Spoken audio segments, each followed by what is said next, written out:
سمع القرمشة والصوت. خليكي معايا لاخر الفيديو عشان نعرف نوصل للطريقة دي ازاي. السلام عليكم ورحمة الله وبركاته. عاملين ايه؟ ان شاء الله تكونوا بخير وافضل حال يا رب ان شاء الله. اول حاجة كده معانا شوية بطاطس هنسلقهم بقشرهم كده تمام، تسلق معانا السلقة التمام، واهم حاجة يكون البطاطس مستوية مية مية معاكي، واهم حاجة برضو تسلقيها بقشرها. سلقت معانا بطاطس وقشرناها كده، هنديها الهرسة التمام. اهم حاجة ترسيها كويس، ركزي معايا في الطريقة وفي المقادير، وما تنسيش كده تسمعينا صلاة النبي، اللهم صل وسلم على سيدنا محمد وعلى اله واصحابه اجمعين. وتابع معنا اخر الفيديو عشان نعرف نوصل للطريقة دي ازاي بالتفاصيل بتاعتها كلها، ونعمل جنبيها الغدا بتاعنا العادي. ادي كده حطيت توابل بطاطس وتوابل بطاطس بس ونشا 4 معالق نشا تقريبا. انا اخدت 4 معالق نشا لكمية البطاطس اللي احنا هنعملها دي. تلاقيني كاتبه لكم المقادير تحت في الوصف. اي حاجه كده ما حابه تضيفيها توابل يرجع لذوقك. انا حطيت هنا توابل بطاطس بس، هنعجنها كده بايدك كويس. توابل بطاطس نشا 4 معالق، ملح وفلفل اسود، تمام. وتعجنيهم كده كويس، هترجع بيهم على صينيه او كيس. لا لو ما عندكيش صينيه مثلا مسطحه زي كده، هتجيبي كيس تفرديه من تحت، كيس تلاجة، وبعد كده تحطي البطاطس اللي احنا عملناها وكيس من فوق، وبعد تفرديهم بالمردانه زي ما انت شايفه كده. هنسويهم كويس بس عشان نعرف نفردهم كويس كده، توصل معانا السمك اللي مظبوط، مش تخينة ومش رفيعة. بعد كده نقطعهم بالشكل اللي انت تحبيه واللي يعجبكم. ركزي معايا كده. بس هنقطعها سواء انا قطعتها كده صوابع او زي المستطيل كده، ما رفعتش جوه وما دخنتهاش جوه في نفس الوقت. حبيت ان نخليها شبه التقطيعة اللي هي الكفتة اللي هي الجاهزة اللي بنجيبها من جمدة، زي ما انت شايفة كده بالظبط. وهنحطها في فريزر كده. ده اهم حاجه انك تحطيها في فريزر تتشمع تقريبا من نص ساعه لساعه، اقل حاجه تحطيها نص ساعه.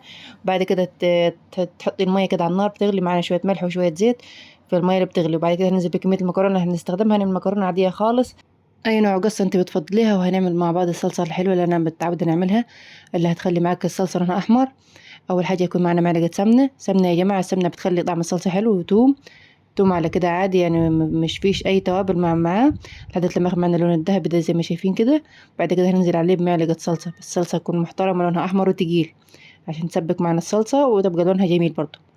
بعد كده معلقه الصلصه لازم تاخد التشويحه كده الاول. ليه؟ عشان اي طعم من اللي هو المعلبات وكده يعني يطلع معانا في التشويحه دي، مش هتخلي لها اي طعم نهائي. يا جماعه الناس اللي مش بتحب الصلصه جربيها بالطريقه دي وقولي لي رايك فيها. وما تنسيناش بلايك وشير وتعملين اشتراك في القناة. ولو انت وصلت معانا لحد هنا في الفيديو، خش كده خدي لك لفة في القناة وان شاء الله هتعجبك وتنضم لعيلتنا الكبيرة اصل الاكل مع خلود. ادي كده نزلت بالطماطم اللي انا ضربها في الخلاط، طماطم عادي مش ضربة برضو معاها اي حاجة في الخلاط سادة. هتنزل على الصلصة اللي احنا عملناها والثوم، تمام كده. وربع معلقة سكر، ربع معلقة سكر هتظبط معاك الحدقية بتاعة الطماطم وتظبط الدنيا. وادي كده كانت الصلصة اتسبكت معانا خلاص. في الاخر كده حابه مثلا تحطي مثلا فلفل اسود حطي، مش حابه حبه كزبره وكمون اي نوع توابل حابه تحطيه في الصلصه ده يرجع لذوقك. انا بنحب نحط الفلفل الاسود في الاخر كده عشان يبقى الطعم بتاعه ظاهر وباين. هننزل بالصلصه كده وهنسيب شويه. ليه انا كترت الثوم الاول وزودت الصلصه؟ عشان دي هنعمل بيها ملوخيه ناشفه مع بعض. ادي كده قلبنا الصلصه كده في الطماطم وزودت شويه ميه فوق الصلصه اللي انا مسيباها، تمام. ادي المكرونه زي ما شايفين كده لونها بسم الله ما شاء الله. وادي الملوخيه الناشفه كانت الميه بتاعت اللي حطيناها على الصلصه كده كانت غليت، وكنت ظبطت لها الملح وحطيت لها شويه مرقه، ونزلت بالملوخيه الناشفه كده عليها على طول وديها تقليبه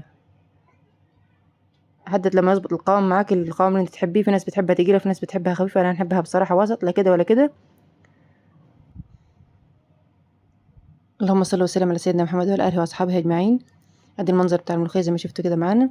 نيجي بقى نقلي البطاطس. خدت معايا تقريبا ساعه في الفريزر يا جماعه، ساعه مش متجمده، لا هي خدت زي ما تقولي كده التشميعه.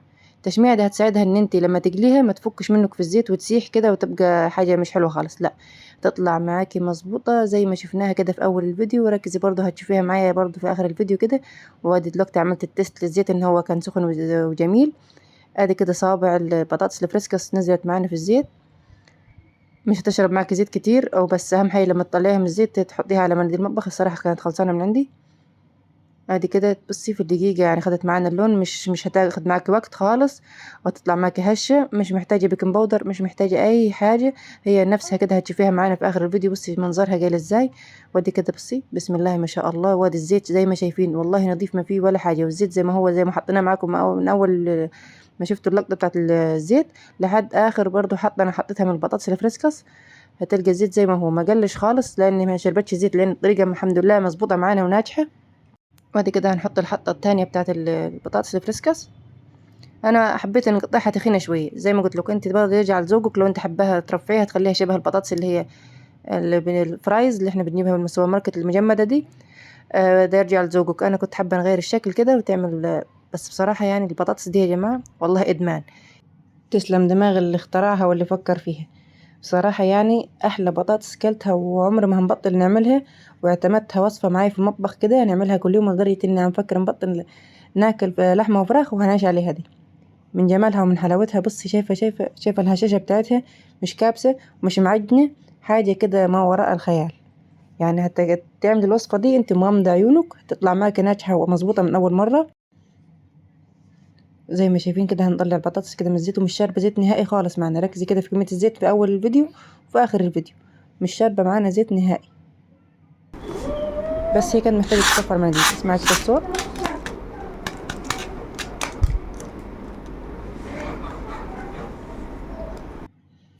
بس كده هنرصها مع بعض في الطبق. ايه ده يرجع لذوقك، حابة تحطيهم كده وتحط عليهم كاتشب ومايونيز كده هيبقى شكلهم برضو حلو وجميل خالص. انا هنا كنت حابة نعملهم بالشكل ده كده، ونرش عليهم التوابل اللي احنا حطيناها في الاول في الخلطة. ولو حابة زي ما قلنا تحطي في من الاول، لو حابة تحطي في البطاطس المسلوقة من الاول، حابة تحطي كزبرة او بقدونس او اي نوع خضرة انت حابة تحطيه، مثلا بصل اخضر او اي حاجة حابة تحطيها، ده يرجع لذوقك. وده يرجع برضو اللي انت حابة طعمها يبقى عامل ازاي. بس بصراحة طعم التوابل فيها روعة روعة روعة فوق الوصف بصراحة يا جماعة. يعني وصفة ننصحك انت تعمليها. اسمعي كده.